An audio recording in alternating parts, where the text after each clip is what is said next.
welcome, ladies, to the debuTe, the inaugural, the first, the one and only, Keeping It in the Family podcast. It's going to be a little bit different because we've got it going on video, so it can go to YouTube. So it may look like to you fans at home that I'm playing a harmonica here, but I'm not. It's just the way we're going to get things done until technology catches up with us. So I wanted to welcome right now the backbone, the chief operator numero uno to the show, co-host and founder of Keep It in the Family, Uncle No-No's Booker. Uncle No-No's, welcome to the show, and welcome to your show, I should say. And tell the millions and millions of fans at home a little bit about who Uncle No-No's is and what he stands for, what he believes. Thanks, Scott. Happy to be here as always. Doing this show for, when you brought this up to me, keeping it in the family, it's always been a great idea. I love talking about sports, football, especially talking with my brother. So it's gonna be great. I'm looking forward to it.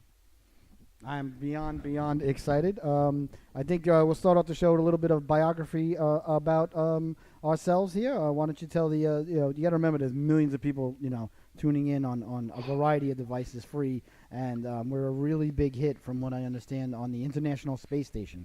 So I want to give a big shout out to all the men and women up there on the International Space Station. So Yes. yeah, just to have a little background about yourself, your fanship hood, a little bit, anything and anything about the world of Noah Booker. The people want to know, they demand it, and frankly, Noah, they deserve it. Yes. For me, not much.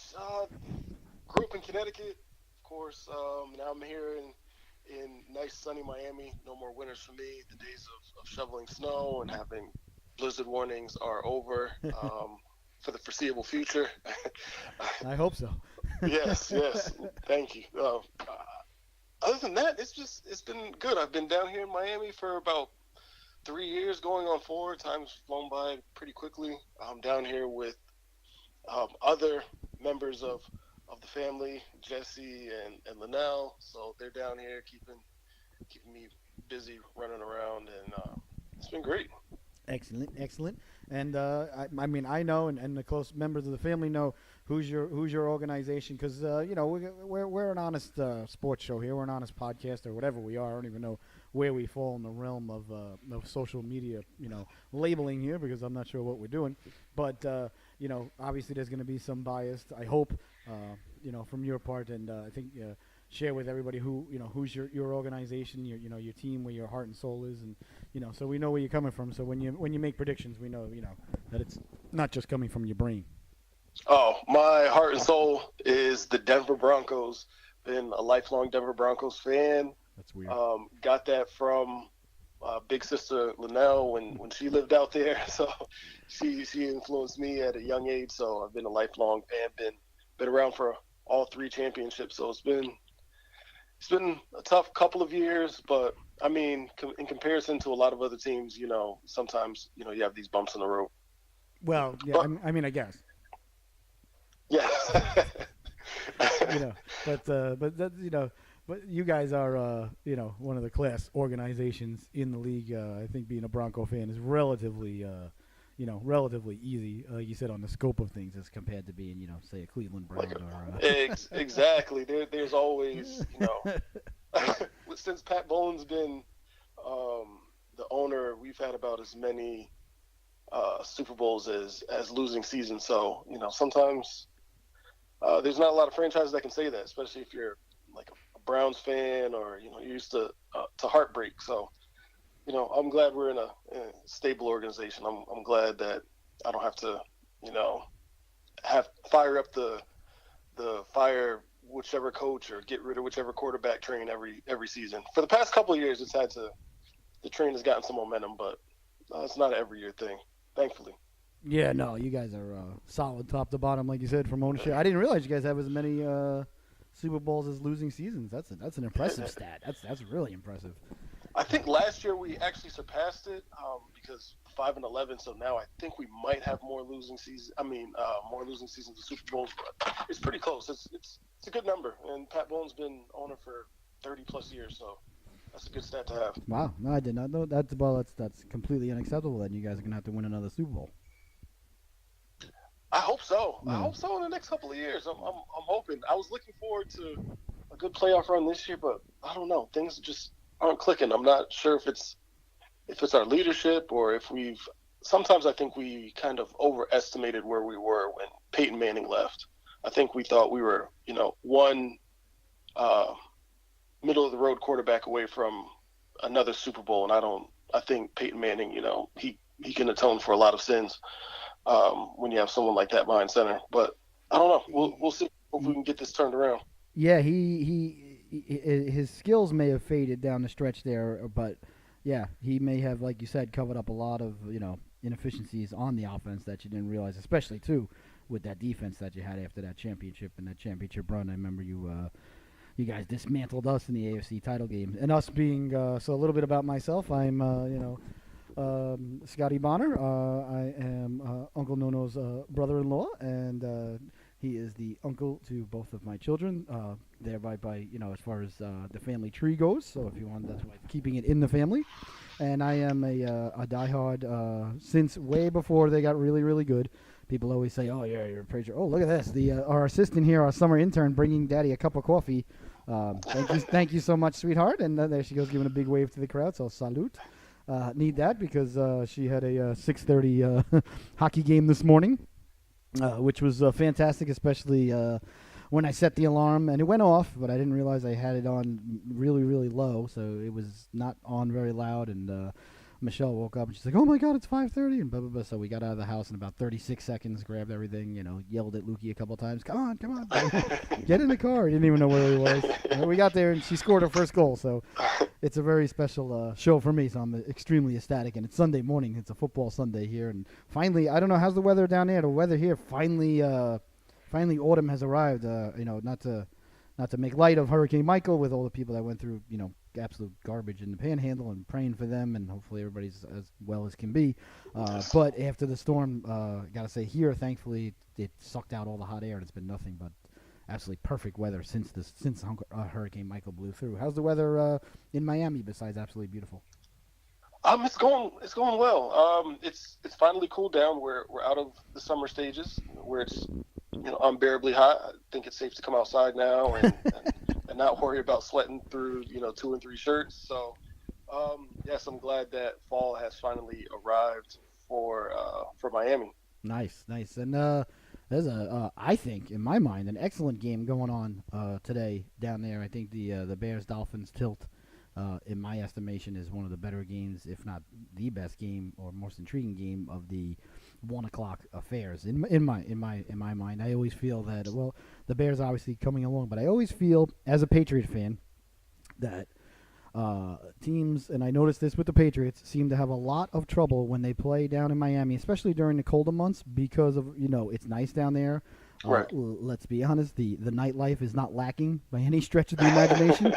And, a young man, 24, 25 years old, with a lot of money in his pocket, and, a couple of nights in Miami, let's just say sometimes the players don't show up as sharp as they normally do on Sunday morning. I'll just, you gotta take these things into account. I think coming from Chicago, it's always Miami's a tough place to go play. In my opinion, simply for that fact that gets overlooked sometimes. I agree, but that defense in Chicago, I hope it can travel. You have Khalil Mack down there. Of course, you've had Danny Trevathan, who's one of the better linebackers. I think that defense just from top to bottom is good, and when you have a good defense, you can keep yourself in games. I think Mitch Trubisky's kind of coming along, so we'll see how that all shakes out. But I think they'll be ready to go. Yeah, I think it's going to be a good one. Can't wait for that one. I'll definitely tune in for the 1:00 on that one. And another thing about Khalil Mack, having my team in the AFC West, I'm still baffled on the decision for John Gruden to trade Khalil Mack, and then for him to get up on the podium and say that we're lacking pass rush, and pass rushers are hard to find, kind of just mystified me even more. Now, and they're stuck with him for 10 years and $100 million. So good luck to all the Raiders fans out there. Oh. It might be rough. And to double down on literally just pooping on your fans. They know they're moving. I think they've got this year and one more season in Oakland. Then they're out of there. They're moving to Vegas and whatever. I don't get into the ownership stuff. They got a great deal from Vegas. They're building them a state-of-the-art, stadium. Going to host the Super Bowl within the first couple of years of moving out there. Yada, yada, yada. Obviously, professional sports can do fine in Vegas. The Knights and the NHL proved that last year. Everybody was worried about a team in Vegas. And talk about, a tough team to go travel to, because of the nightlife. That's another that might be another factor. Although, Denver's a factor, too. Teams fly out to Denver and they're like, hey, the laws out here are slightly different up here. We can acquire some of those things at the store here that I can't acquire in Jersey. Things of that ilk. So, you got, these are things that, they don't show up in the scorecard and they don't show up on the stats, but I promise you they weigh into the game. I agree. I definitely agree with that, especially flying to Denver. I wonder how many times those get bent. People dabble into the things that you can buy. You can't get this at home. You can't go to LA and actually in LA you can, but not like Denver. Definitely not Texas. No, definitely not Carolina. I can tell you that. No, not yet. I'm sure that does factor in. I'm sure people factors into my vote. I'll tell you that in November 6th. Yeah. but Oakland, they're leaving. They signed Sean Gruden to 10 years, $100 million, like you said, and then today they're playing a game in London against Seattle, and I looked, and it's a home game for the Raiders, so the Raiders are only playing 7 games in Oakland this year. It's like we're just gonna poop on you and then poop on you some more, and then we're gonna sign John Gruden to 10 years and trade our franchise Hall of Fame linebacker that comes around once every 15 years in the draft. Yeah, that just mystifies me still, and I mean I'm glad to see him out of the division, because he's been a terror for our offensive lines in Denver for years, but it just baffles me to trade him and then say, we're lacking pass rush, and pass rushes are hard to find. I mean, you just traded the best, one of the top 2 at the absolute worst. Yeah. In the league. In this I would say in this generation, him and Von Miller are 1 and 2, 1 and 1A. In my mind. It's crazy. I mean, if John Elway were to do something like that, there would be riots in the street. He would not do that. He would be like, no, you don't do that. That's something that I mean, I grew up. You grew up in New London, so I grew up. But you were probably a little bit too young to remember the Lawrence Taylor LT days. Bill Parcells would not trade Lawrence Taylor if the guy if they didn't know where he was for 3 weeks, which happens sometimes if you read the books and everything that went on back in the day. He'd call Parcells from like the 9th green and be like, "Yeah, I'm not making it today, coach." And he'd be like, blah, blah, and he'd mumble something under his breath, but that'd be about the extent. The worst it would be like, LT, you really got to make it to practice. Okay, coach, yeah, I'll be there. What are you gonna do? I mean, you just don't. And I don't even think Khalil Mack was anything even like that. I think he was there every day and first one in, type of guy, last one out. And his teammates loved him. It was just a contract issue, but sometimes you got to pay the man. It's just there's some guys you just got to pay them sometimes. It's just the way it goes. I mean, in my opinion. Yeah, there's not very many franchise positions. I think they're quarterback, of course. You need a blindside tackle. You need cover corners, and you need pass rushers. And I guess Derek Carr might be a franchise quarterback. They thought so. He had a down year, so I guess that's kind of in limbo. But they've already paid him. So yeah. I think they're stuck with him for a bit. Yeah, they're stuck with him and Gruden for a while. Yeah, well, 10 years, it's a big commitment. So, I mean, good luck to him. That's I mean, that's well, I mean, he was a fantastic color man for Monday Night Football. I thought he was the best, color man since, you had Howard Cosell and Dandy Don, up in the booth back, of course now I'm showing my age again. You're like, what are you talking about, dude? I don't even know those people. That was when I was a kid. They had Cosell and Meredith and Dandy Don, Meredith was Dandy Don, and Frank Gifford. When those 3 were in the booth, they were 3 different personalities that clicked very well. And I thought Gruden was awesome in the booth. I thought he was fantastic, and I honestly thought going in when they made the move in there, I thought it would be a much better marriage. I thought it'd be a better fit. And I'm not a big proponent of the game has passed people by. I mean, he's only like 55 years old. It's not like he's 85, You should be able to adjust. You've been in the game, calling and still around the game. Like, of course, it's changed in the last. Was it been 10 years he's been out of the game? But I mean, I don't know. Maybe it's a little too soon to write him off, but I'm sure that Raider Nation, as they say, is got to be a little bit concerned these days with what's going. And then he's supposed to be an offensive coach, right? Pretty much, Gruden's known for his offensiveness. Yep. And then known as one of those offensive quarterback whisperer types. Yeah. Yes, exactly. And then to pass the ball, on the goal line when you got Marshawn Lynch, you got to be a little bit of study of history there. You got to, Yes, especially when Marshawn Lynch was in the same exact situation. Oh my goodness! Yeah, and I'm pretty sure Derek Carr on Twitter made a promise to Marshawn that he would always give him the ball at the one, and then the promise was obviously broken. Yeah, that's when you gotta audible out of the call in your helmet, or just act like the communications are down. You got it on the 1 yard line with Marshawn Lynch. Yeah, just Marshawn left, Marshawn right. That's it. That's all you need to call. Yeah, that Seattle play call that turns their whole legacy. Yeah. They could have been a kind of a dynasty. That would have been. Well, as my brother, Clinty, who you guys are very, very close and good friends. You know Clint very well. He never recovered. The Seattle organization never recovered. He's never been the same. He's sleeping on his beard somewhere in a cave ever since then. He only plugs in his TV on Sundays to watch the Seahawks still. But that's about that's about the extent. I don't know how. I can only imagine how those maybe the first 48 hours of that loss, and man, I can only imagine being on the 1 yard line, having one of the best at the time, if not the best running back. Yeah, in the backfield. You can't dream this up with a chance to win the Super Bowl. Yeah. You can't. Yeah, it's not like they have Dave Megan in the backfield who weighs 180 pounds. Marshawn Lynch 270 probably, 265. Who knows if he didn't eat lunch. And he's gonna make sure he gets across that goal line. Oh, there's no I was distraught as a Patriot fan that the ball went off.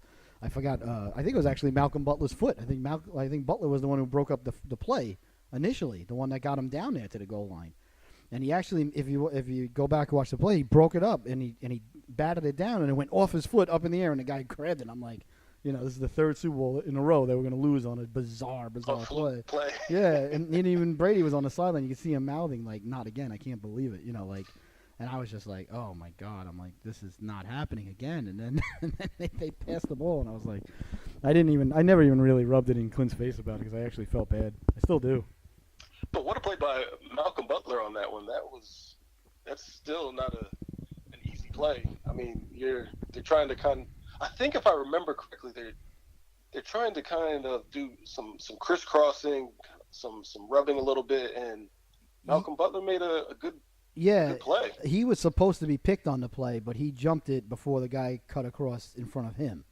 So, legal pick, illegal, whatever, if it works, and the ref don't throw a flag, it's legal. And I think that, but I think they knew that it was coming, and he jumped in front. Either way, just give the ball to Lynch.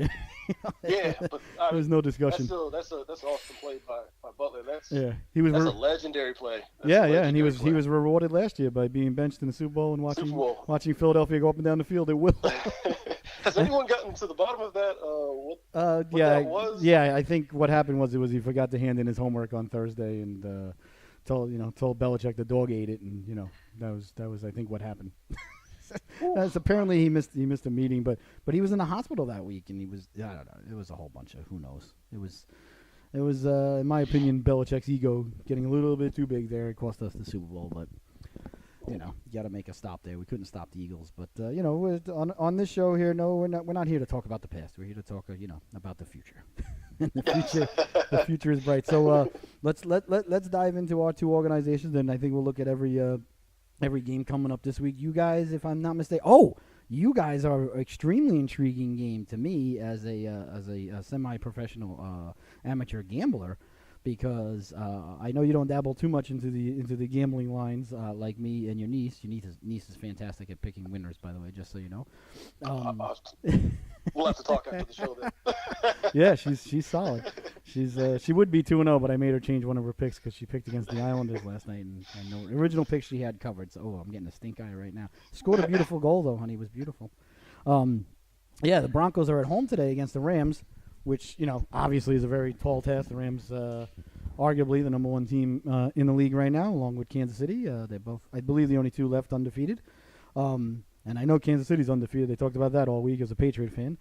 But the Broncos are home against the Rams, and last I looked, the Broncos were getting 7.5 points, so they're heavy underdogs at home. And there is a rule, a mathematical rule, that if an NFL team is at home getting more than 6.5 points at home, they cover that 85% of the time. So as an amateur Ace Rothstein, connoisseur myself, you can't even think about it. You have to take it every time. It happened last week. The Rams were giving the Seahawks 6.5 or 7 at home, and the Seahawks covered. It happened, and it's hard to take because the team that's giving those points is usually really, really good, and the team that they're getting the points at home is usually not very good. But I happen to think that the Broncos are not a bad team, like by any stretch of the imagination. I think that they had a couple of bad weeks. They had a rough trip out to New York, obviously. Not sure what happened there on the running defense. Maybe the air was too heavy. Yeah, that was rough. Yeah, I was shocked. I thought it was going to be a tough game, and I coming off of the Monday night, that was a tough Monday night versus the Chiefs. But then you went out to New York, and I was shocked that they ran all over you. But I think that I like the Broncos getting 7.5 at home, because of the 85% cover. But from your expert, partake on it, I'd like to hear what you think. What you guys got to do to stop this, as they call them now, the greatest show on surf. Which I'm not sure how I feel about that nickname. Yeah, I'm not for sure about the nickname either. It's going to be a tough game, but now the playing field, I feel, is a little bit even. We're a good running team, but inexplicably, we've gone away from the run. We have Royce Freeman and Philip Lindsay, who've been running the rock very well, and inexplicably we go away from the run. We panic when we're down 3 points or whatever, and we just go to pass, and we totally abandon the run. And then we just lose all of control of the clock, and it's just a weird thing of events. But it's snowing this week. So I did not know that. Yes, it's snowing in Denver right now. Definitely to your advantage then going against an offensive team. Although their defense is solid too, but that's definitely to your guys' advantage. I did not know that. Yes, so it's snowing. So hopefully that will keep the ball on the ground, keep things manageable, because they've been lighting it up through the air. Jared Goff had 400 yards and 5 touchdowns last week, and so we're not trying to have that in Denver. So luckily it's snowing, so that will be more hopefully a running affair, and we're pretty good up front at blocking, and hopefully our rush defense can come back. And show up. We've historically been pretty good against the run, but last week was, that was a tough one. 320 something yards on the ground. That's high school numbers. you rarely see that in the NFL. No. Well, I mean, trying to always be a glasses half full kind of guy looking at it. It might be that that coming off of that the Broncos are not going to allow that again, and just simply especially at home. And going against Gurley, one of the best, if not the best, running back in the game. Although I might venture to say the guy in New York might be the best running back in the game. Barkley, that guy's a phenomenal player. Holy cow! But I think that they might have looked at the film. I'm sure they did all week, and if one thing that's not going to happen today is they're not going to give up 150 yards to Gurley on the ground. Goff may beat him in the air, but they're not going to get beat on the ground again like that. Right. That's embarrassing as a man. Like they the Jets line up against you and do that. It's it's like they pushed you around. It's surprising to see, and that Denver D's got a lot of pride and a lot of good players on it. So I don't like Goff can do it in the air, but if it's snowing, that's definitely to your advantage. No, I didn't know. Yes. I'm excited about that.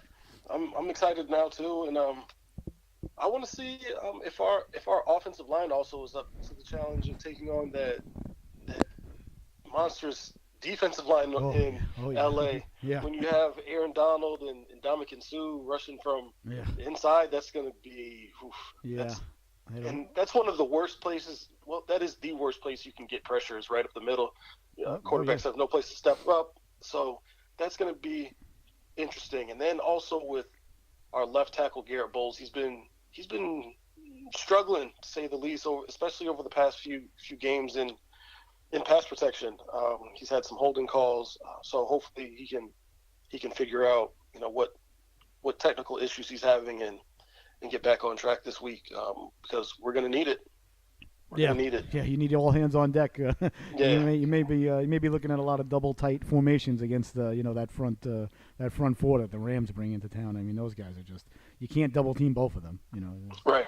It's they definitely cause a lot of problems. And like you said, right up the middle, you can't even. It's hard to get even a timing 3-step slant route hit effectively on time when the guy's right in your face. When you got Indomitian Right. Sue, that definitely that definitely makes the pupils dilate real quick. Right. You rush I mean, that ball out. when you get to the top of your drop and your offensive lineman is stepping on your feet, No good. It's not good. No good. They definitely do. I mean, and they've got very fast linebackers too. Because the way to try to beat that is to go with the screen pass. But it's a tall task to beat these Rams right now. They're at the top of their game. But I think it's gonna be. Let me ask you a question about the Broncos as a passive fan. So I've watched, and living down here. In Raleigh, so I've got my eye on the local teams down here. How has Chubb been from your perspective? How's with the pick? How's he been? Because I was surprised during the draft. I remember texting you and Linnell at the time. I couldn't believe that the Browns didn't take him. That he fell to you guys, and the Browns took the safety. Who's actually been playing very well for them. The Browns actually looked like they knew what they were doing for once in the draft. This season. So and good for them. I mean, 20, nobody's rooting against the Browns. I don't think. I don't know how you do that. you're not even human if you. You're rooting against the Browns. Unless you're from Pittsburgh or something, then I understand. You're like, no, I hate Cleveland. I don't care. I don't ever want them to win. But outside of that, it's like, come on, you gotta let them have something. And I said this too the night that it happened. I was like, Baker Mayfield played a little bit more than a half, and he got the city free beer. I'm like, he should just take his helmet off and never play again. And be like, I'm done. I'm never ever gonna top this. So just walk away and just go into broadcasting or something. But yeah, but how have you, just from your perspective, what you expected and going in? Because I thought, down here, living in Raleigh, I thought Chubb was a heck of a player, and I remember saying to you, I'm like, he's a really good run stopper too, which obviously didn't pan out last week, but but how have you because you guys got two monsters too on the ends that you can't double team both of your guys. So how has he looked? Like I said, as a passive fan watching the games here and there, I haven't watched him every down like you guys have. So what's your take on Chubb thus far?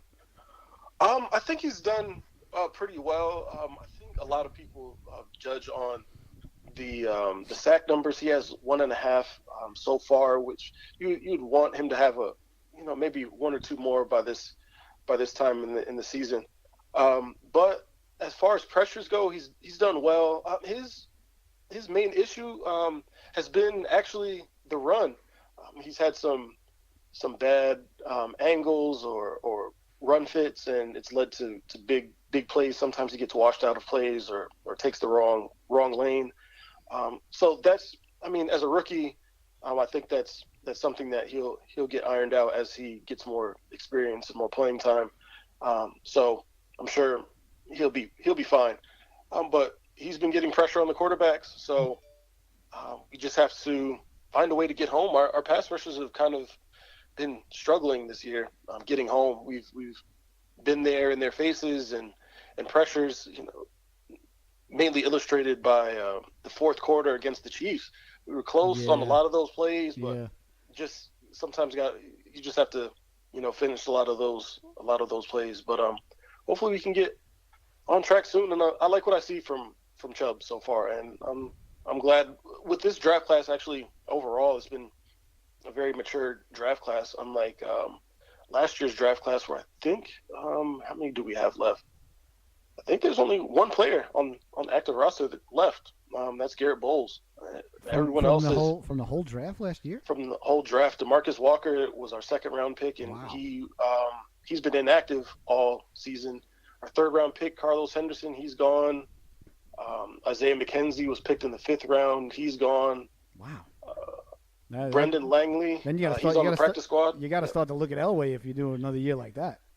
Yes, you got to pick better.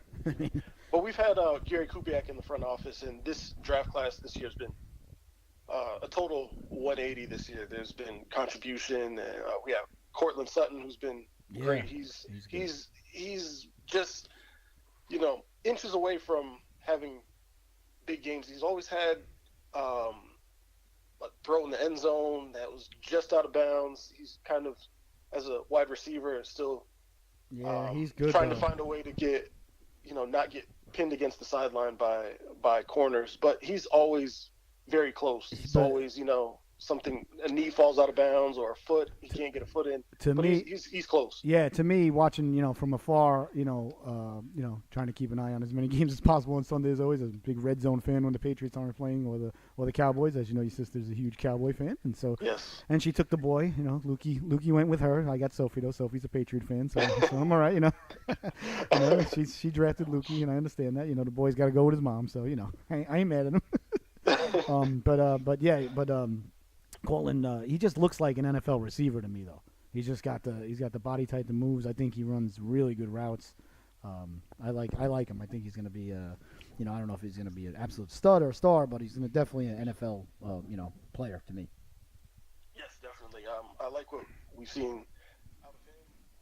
And rookie running backs, Royce Freeman, and Philip Lindsay, undrafted, and he's one of the top rushers in the league so far. Yeah. And he's been explosive.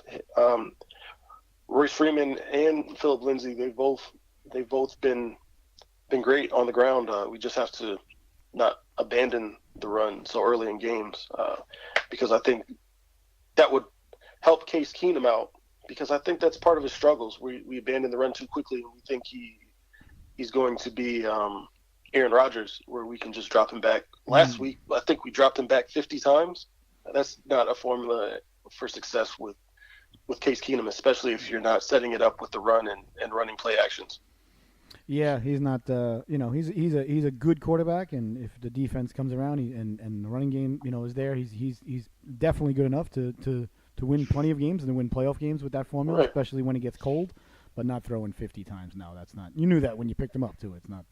I don't even like, as a diehard Patriot, I do not like when Brady throws 50, 55 times, and there's times when they're just like, all right, we can't run the ball, and they'll just go empty backfield, no huddle for the whole second half, and it works Right. sometimes, but when it doesn't, it goes bad quickly too, because then the defense is on the field like every 5 minutes, and then it's just over. You just run out of gas sooner or later. But this is the second week in a row. Well, not second week in a row, second game in a row where you guys are hosting an undefeated team coming into Denver. So the scheduling gods have not been very friendly to the Broncos No. or the Bronco fans this No. year. And you're getting the Chiefs and the Rams basically playing as good a ball as they've played the Rams since they moved to LA. Rams playing as good as they've ever played since they won the Super Bowl, and the Chiefs are at the top of their game. Possibly ever, and then they came in, and that was the game. You guys should have had that game. There's no question. That I think that carried over to New York a little bit. I think the whole week maybe. Sometimes a tough loss will, I think we saw that with the Giants on Thursday. They still had their minds on Right. the 64-yard field goal that Gano could have hit from the other goal line. Yeah. The guy just crushed it. Like, he went into the net like really hard too. It was like, holy. Yes, cow. that would have been good from 70. I mean, Yeah.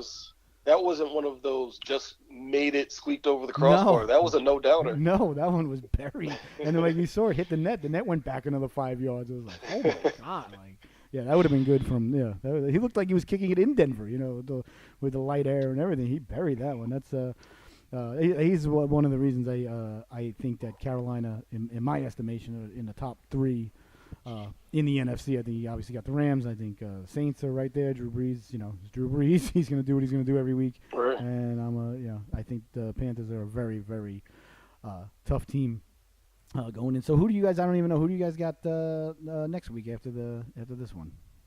We have a quick turnaround, actually. We have the Cardinals on Thursday. Oh, And then- where's that? That is. You're better off playing the Cardinals. That is. You're better off I playing the think Cardinals that is in Phoenix. That is at Arizona, and then we come back. See, that's a good. That's a great road game right there. I always like playing like the teams that are lousy on the road. I hate wasting a home game out of the division. Right. I'd rather play like if you got to play like you got the Rams at home. Rather play that than go out to L.A. and play this game. So that's a good trade. I mean, that just happens randomly, but that's a good trade. So I guess you guys are playing the NFC West this year. So where are you guys playing the Niners? Did you play them yet? No, we haven't. They're actually coming to Denver. Okay. So we'll see. We're gonna face almost all of the coaches that that were part of that coaching class that we got Vance Joseph. So there's Mike Shanahan, which, as you know, his father was all-time coach here in Denver, yeah, and they wanted obviously him, they wanted Kyle to come here and be the coach, but they chose Vance Joseph. So we'll see, the progression for both of them, because I think they've won the same amount of games, but Kyle was handed over a worse roster. I think we definitely should have won more games in the last couple of years. It's been rough, but we'll see. And then Sean McVay, that guy. Yeah, I mean, I don't think he was even on Denver's radar, but I don't think he was on anybody's radar. I think he's, they thought when he came in for the interview, I think that they thought he was bringing lunch probably. He got the job at like what, 31, 32 years. I mean, God bless him. Good for him. I mean, that's awesome. But and he was obviously, hindsight's 2020, but looking back, extremely wise to hire Wade Phillips, as the defensive coordinator. Not just that, I'm sure that Wade, handles a lot of things, given the raging yin to a sobering yang, or one way or the other, to have him be on the complete opposite end of the spectrum with age and personality. I think that was very wise of McVay to go out and acquire a person, in that age group, and with his tenure and resume, and his dad, one of the legendary coaches of all time. He used to have about 10 plays in his 10-gallon hat, and that was about all he knew. Give the ball to Campbell. All right, hand the ball to Earl. All right, we're gonna go. He would have, if they were on the 1 yard line, I promise you, they wouldn't have passed the ball. They would have given the ball to Earl Campbell, and he would have. Yes. He'd have been like, it's not that complicated. You got a monster of a man in the backfield. You give it to him, and he lowers his head, and game's over. But it's baffling that it baffles me more. It baffles me more that Gruden did it after what happened than I think that Pete Carroll did it. Originally. Once you can forgive him, but twice it's like, come on, man. I couldn't. Yeah, I think Pete Carroll just tried to outsmart himself there, and I think they wanted Russell Wilson to be the next golden boy. Yeah, they had a lot, I think, of money invested in him. There's always a lot more going on, like we always say. But I myself, I like you guys getting the points, from that perspective. I think it's gonna be a very, very tough game for the Rams as far as winning and losing the game outright. I really think it's a 50-50 toss-up. Denver, and this may be just coming from a Patriot fan perspective, it's just not an easy place to play. I've seen Brady go out there and just be, god-awful numerous times. I hate playing you guys, especially up there. It's a tough place to play. It's very loud. It's very, guys run out of air very quickly. They say, they go up a week early, they get ready for it. I don't think you can get ready for not having enough oxygen. I don't think there's a way to get ready for that. Right. Unless you live there like the guys on the Broncos do, and they, you literally make more red blood cells. I think it's a much bigger advantage than people realize. But I think the game itself is 50-50. But it's all going to come down to how much pressure you guys can get, on Goff, and see if you can disrupt them. Because if not, if he's back there and he's got 5-6 seconds, he'll pick anybody apart. I mean, he's that good, and there. But I think isn't Cooks out for them though? I believe I saw he was out. I believe so. I thought he was in a concussion protocol again. Yes, I saw the report on that. I'll have to double check that. He's kind of been in and out. I've heard he's probable, questionable. He's floated around a little bit. Yeah, but he's nowhere near 100%, even if he is playing. So one hit, and not that I wish that on anybody, but he changes your whole dynamic of your offense, because he does play. He does pull the. You cannot play the safeties up when he's out there, and when he's wide out on the left or right side of the field. You can't, because he's that fast. And I wasn't thrilled when the Patriots let him go. I mean, he didn't produce as monsterly as some thought he would on New England, but few guys do that come to the Patriots outside of Randy Moss, and they always compare people to Randy Moss. I'm like, that's never going to happen again. That was an all-time great, who tuned up with Brady and Welker. You can't ever expect anybody to be Randy Moss. But segueing into the Patriot receiving core, we went from having Hogan being our number one guy to getting Julian Edelman and Josh Gordon into the mix. In 1 week, it was a nice upgrade, and I'm expecting to see us turn the corner there and really be ready to go. And I was happy to see Gronk looked like his ankle was bothering him the week before, but last week he looked solid, and nice 10 days off after the Colt game. I'm expecting us to come in very healthy, but I'm very, ecstatic about our offensive weapons. I think we're right there.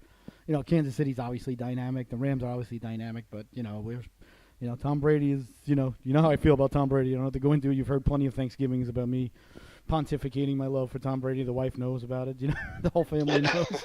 But he's 41, but nothing at all seems to be slowing down, and I don't think it will. But Gronk looks like he's back to 100%, and Sonny Michel looks.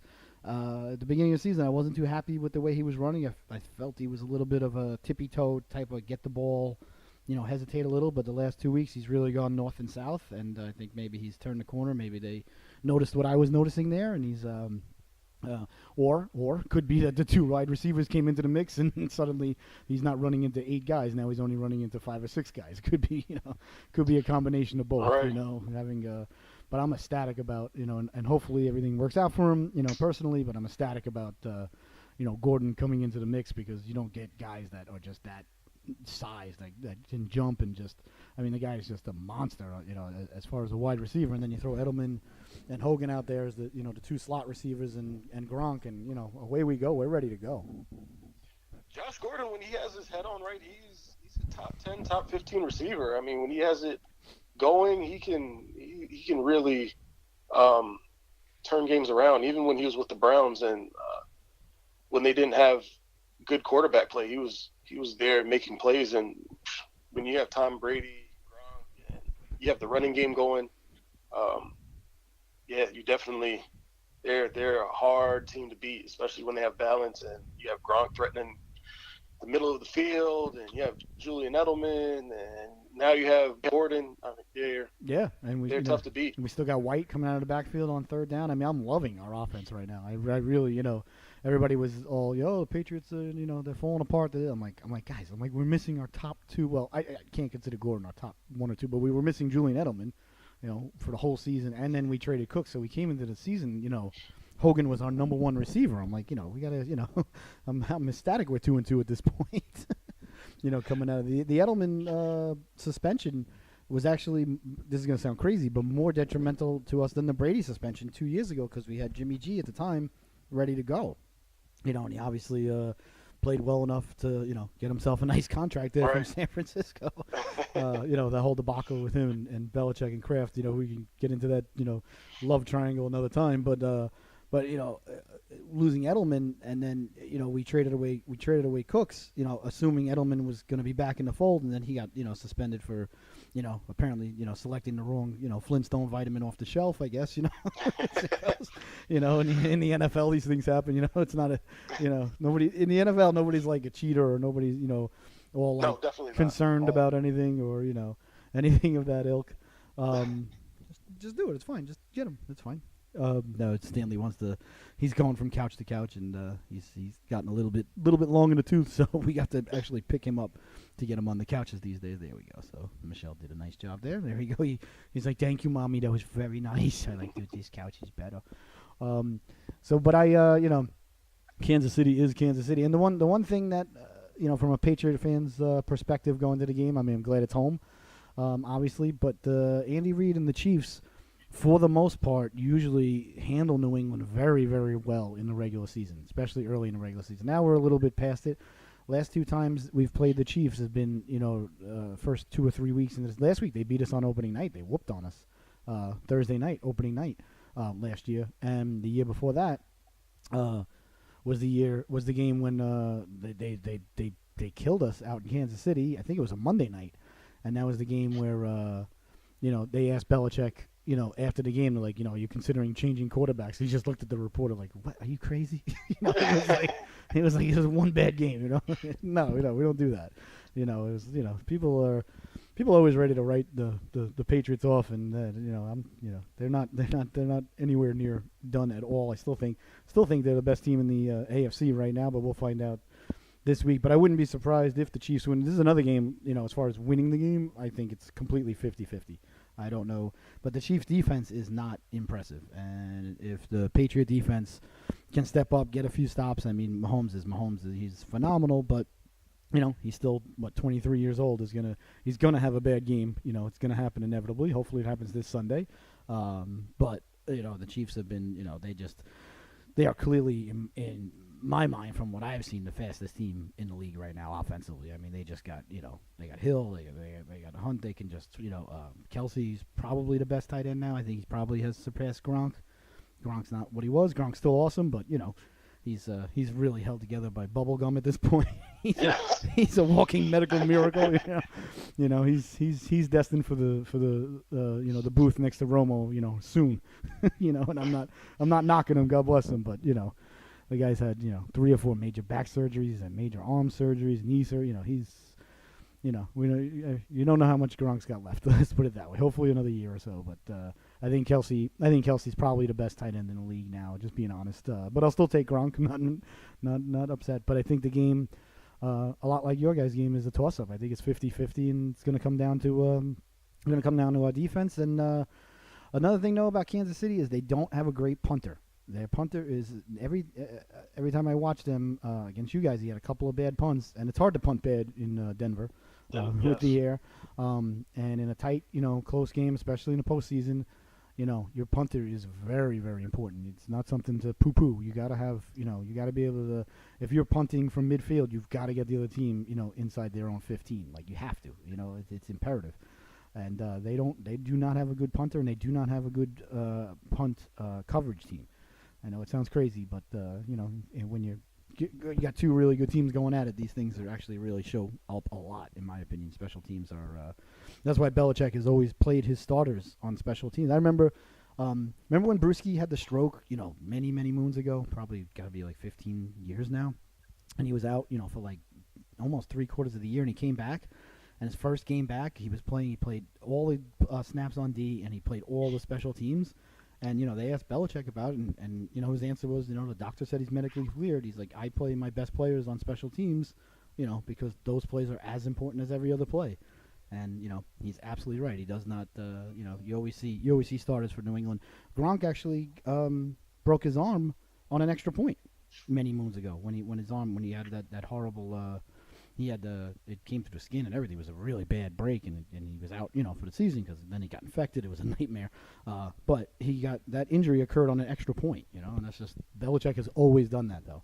He's always played his starters on special teams. So, I think special teams could be a major, major factor. Tonight, I expect the Patriots to win, but it's 50-50. That's even from a fan's perspective here. But they're favored by 3. They give them 3. This game has some playoff implications. I believe these are 2 of the top teams in the AFC, and you have to throw Jacksonville kind of in that mix as well. But this could have some. I'm not sold. I'm not sold on Jacksonville. They're running games in shambles, and they don't have the quarterback. I'm not. I mean, maybe they got the defense. I'm not. If New England loses this game, I don't see how they can catch Kansas City for home field. So. Right. I think whoever loses this game might have to play on the road in the playoffs. Kansas City, they've looked good. It's been this is week 6, so we have to see. And Belichick will have that counter move to Patrick Mahomes. He has 5 weeks of film out now, and usually this is around the time that defensive coordinators kind of have enough tape to get a read on tendencies and things like that. So I'm sure Belichick will have something cooked up for him. Yeah, I hope so. But there's nothing you can do when the guy puts the ball in his other hand and throws it. Yes, yeah. When he throws his left hand with Von Miller draped all over him halfway on the ground, I mean, there's no film study for that. There's no, it's just, you just got to tip your hat to the guy and be like, that was a phenomenal play. Yeah, that's all I can say was bravo to you. I mean, bravo. Sometimes I couldn't even get mad at that. I mean, I don't know what you want Von Miller to do. He already he tackled the guy. The guy was on the way to the ground. He switched the ball into his left hand and threw it. Yeah. And then he had some across the body throws that are usually you would never want your quarterback to make, but he made them. He had some rolling out to his left, throw it across his body into the middle of the field, but they made it. I got to say about Mahomes, I mean, I've been getting on him all week about the hype and everything, but it's not phony. I mean, but the ball to me when he throws it looks like it literally explodes out of his hand. It looks like it just takes off and gains speed like 2 or 3 yards after he releases it. You actually see it like pick up velocity as it's traveling. I mean, I might be out of my mind, but it seems like that on television. I don't know. That ball it just pops out of his hand like it's got a rocket on the back of it. Yeah, that he definitely has one of those cannon arms, and he's not a big guy though. He's not Carson Wentz or anything, or Ben Roethlisberger. He's just, and he doesn't even have like a long. Like Michael Vick, had a phenomenal arm, but he had that long, throwing motion where it looked like he was throwing a baseball. Like this guy, like he throws it with his wrist. It's bizarre. His throwing motion is weird. But I mean, I wouldn't change a thing. Don't get me wrong. But it's just, when he goes to throw, and it's just like he just flicks his wrist, sometimes underhand, and then travels 40, 50 yards in the air. And you're like, oh my god, like, and he's not an imposing, looking dude by any stretch. Like he's not Cam Newton. Yeah, especially when he talks, he's not. That's the best part about it. Is like you would never imagine that's the freaking best quarterback in the NFL right now. Yeah, he definitely sounds like the guy that you go down to the tackle and bait shop and get a couple of worms from. How many worms you want?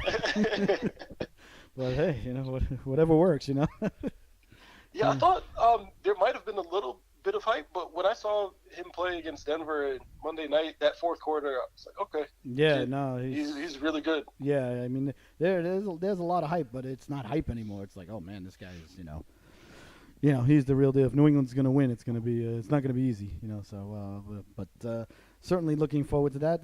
So you guys are on at 4 o'clock. What's your biggest affair, 1 o'clock affair that you got your eye on that you're most interested in today? 1 o'clocks.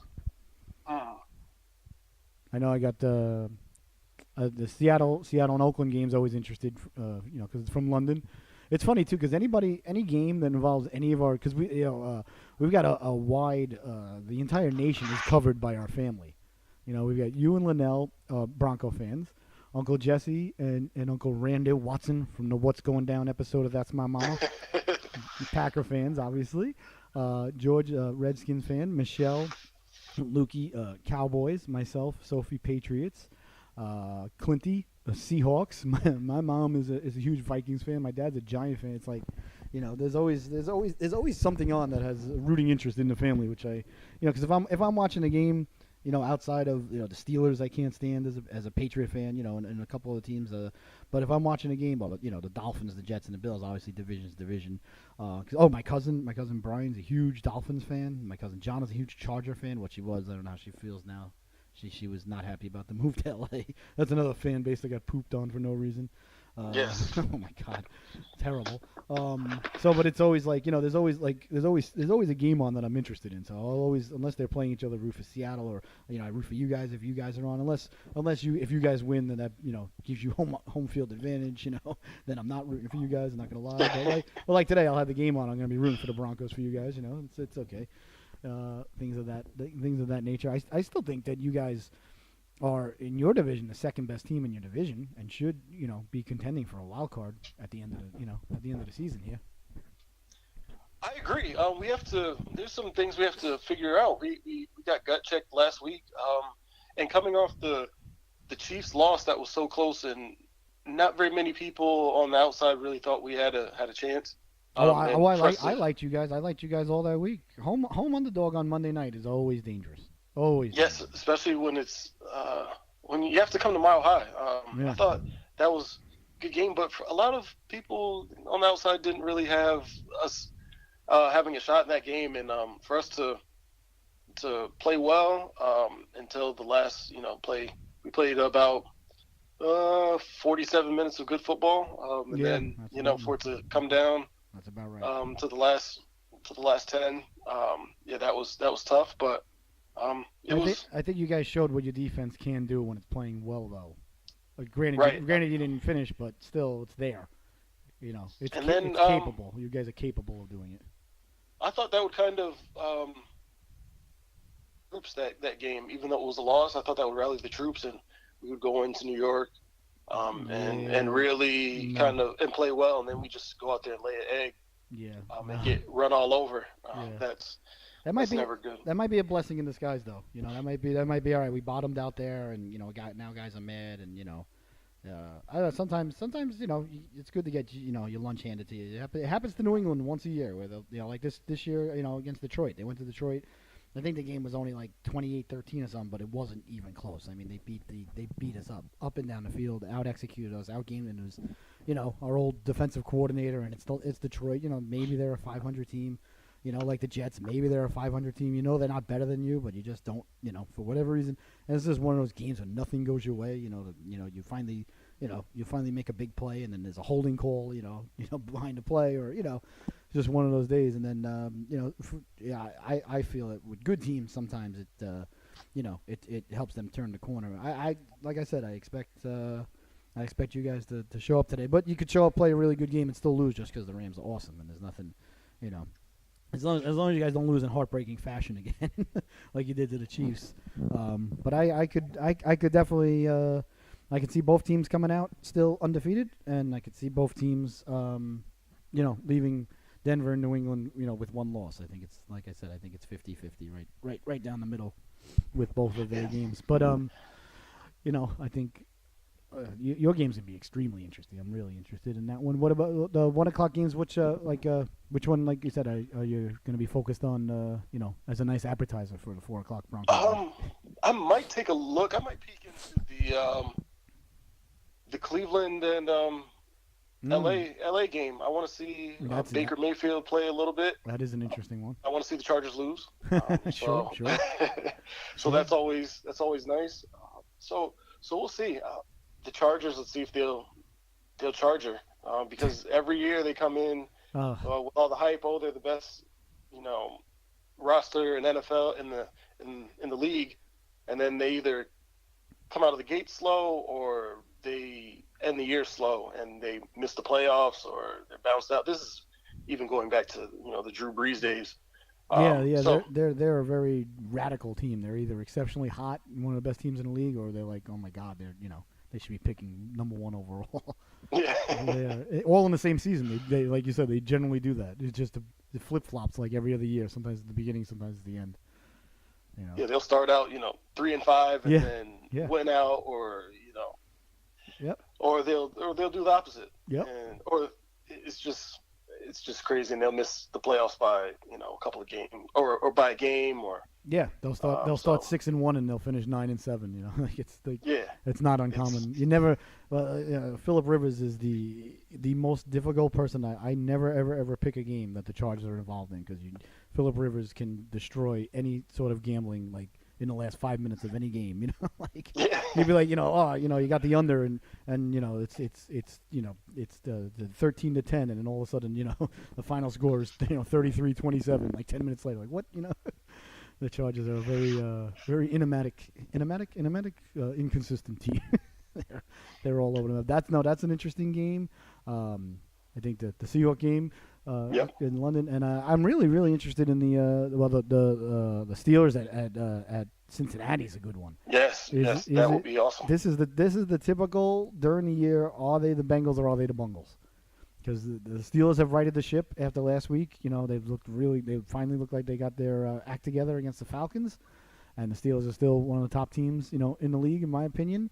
And the Bengals are 4-1, and they look like they finally have gotten their act together. They look like just a good, consistent, hard to beat, football team. They're not flashy, they're not great at anything, but they're playing, sound football. They're like the opposite of Cincinnati. They're like the bizarro Cincinnati. Yeah, and then they'll go to the playoffs and lose in the first round, as they usually do. It's always this. They'll win the division and they go to the playoffs, and it's the Bengals are flying high, and then they lose. I mean, when they win a playoff game, I'll begin to take them seriously. I mean, they can go 15-1, and I won't take them seriously until they win. Until they win a playoff game. Yeah, they're on the they're on I'll believe it when I see it list. Especially after that Steelers game where they snatched defeat from the jaws of victory. They're good at that. I'll never really.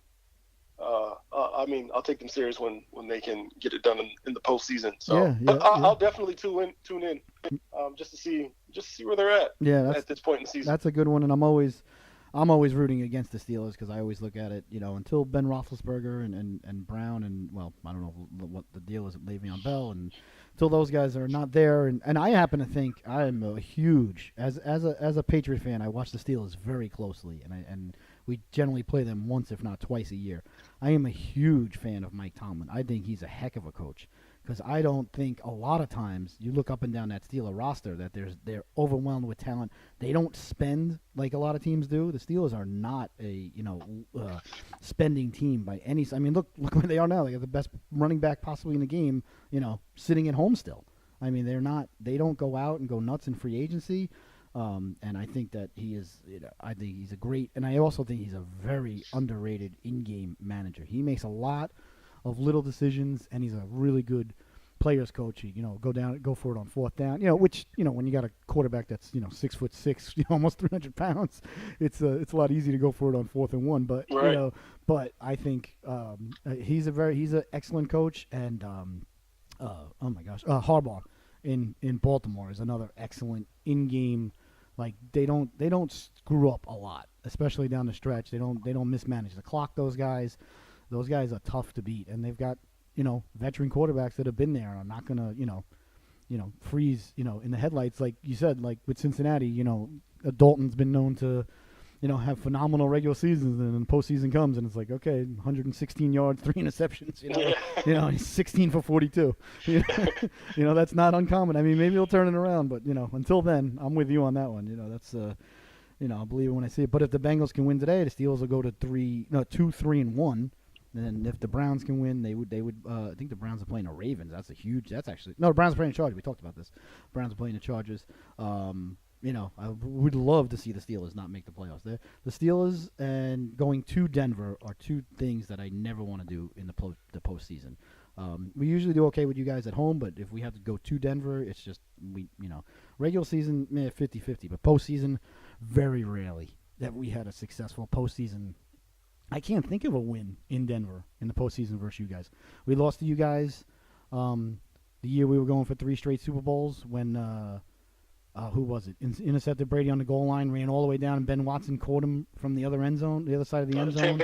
Champ Bailey, yep. That was with Jake the Snake, right? Wasn't he? Right. That was Jake the Snake. Yeah, and I think you guys lost to Pittsburgh. I think that was the year Pittsburgh went on to beat Seattle. That was a heartbreaking year. That was heartbreaking. Yeah, you guys beat us, and then Pittsburgh beat Indianapolis, who was like 15-1, and then they came in and beat you guys. Like at that game we lost the AFC title game when you guys lost the Super Bowl to Seattle. We lost the AFC title game when you guys won the Super Bowl against the Panthers. Both of those games were in Denver. Believe it or not, after Super Bowl 20, we lost to you guys with Tony Eason in Denver.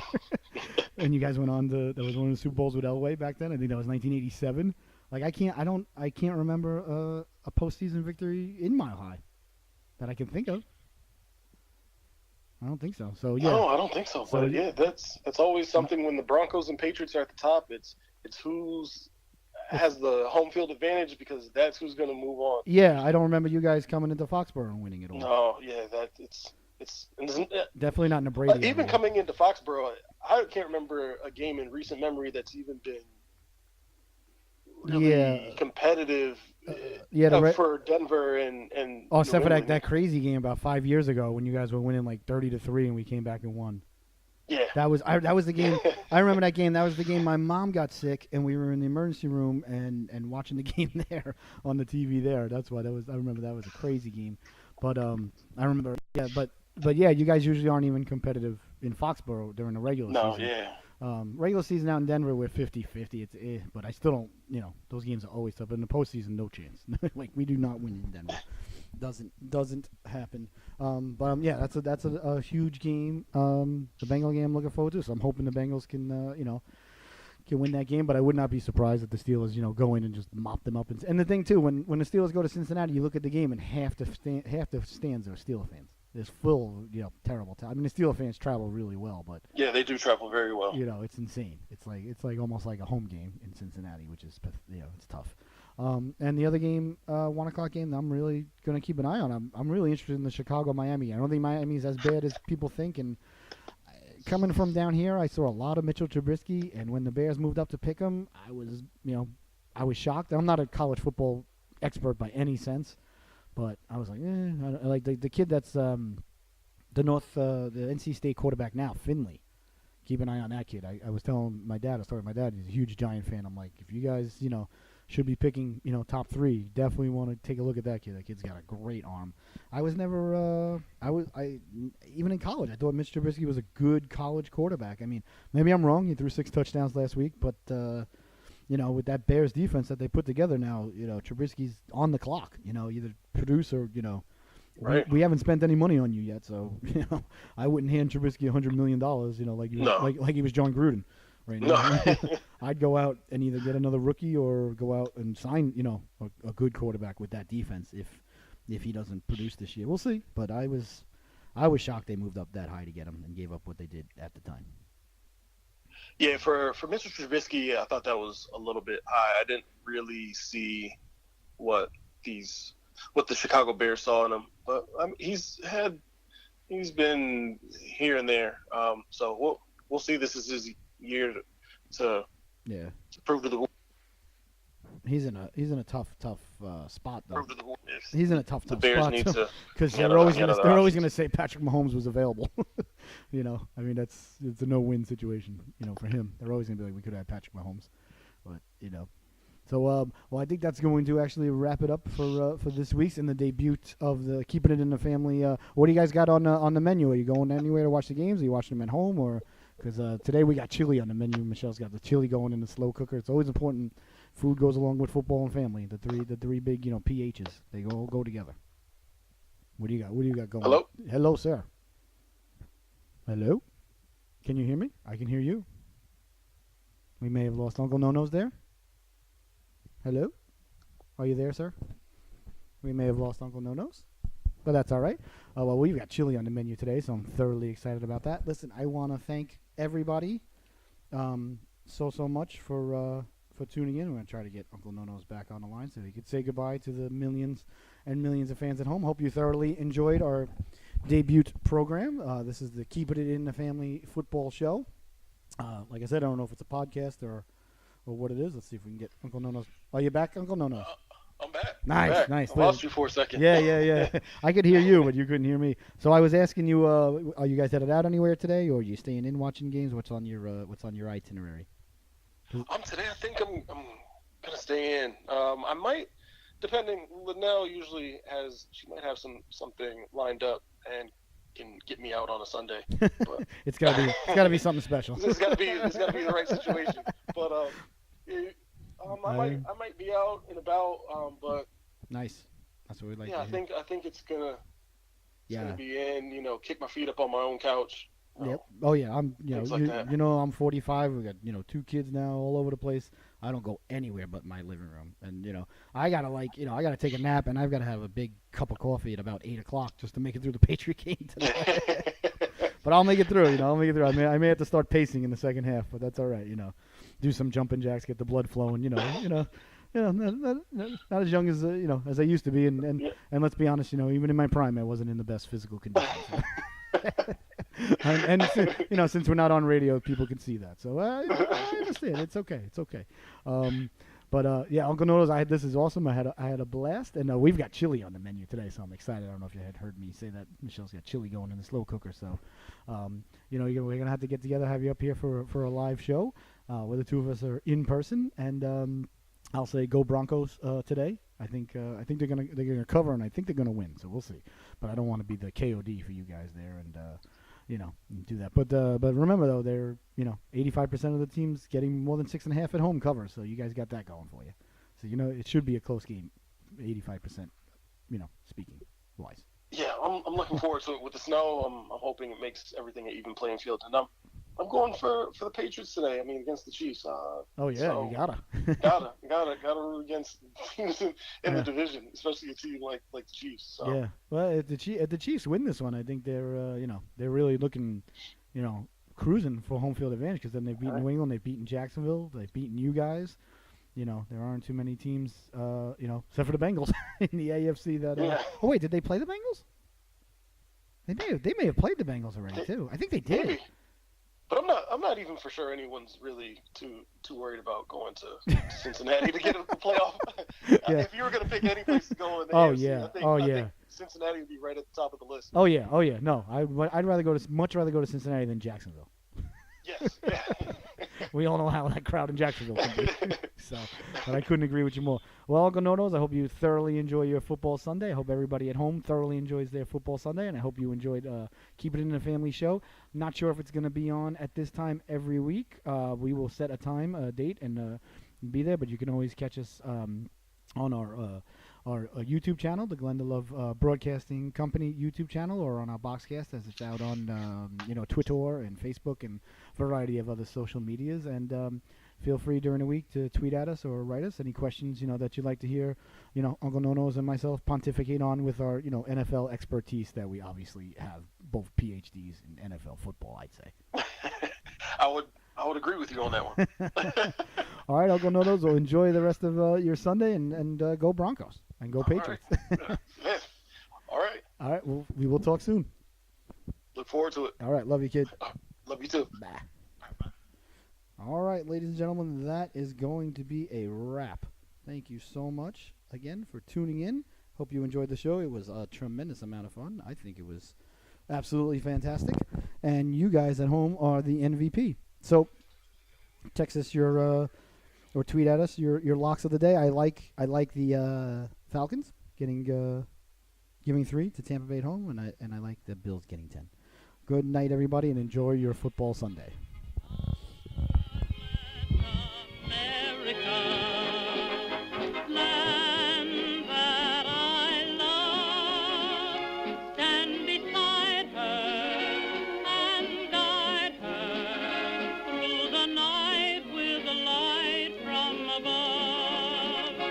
From the mountain to the prairie.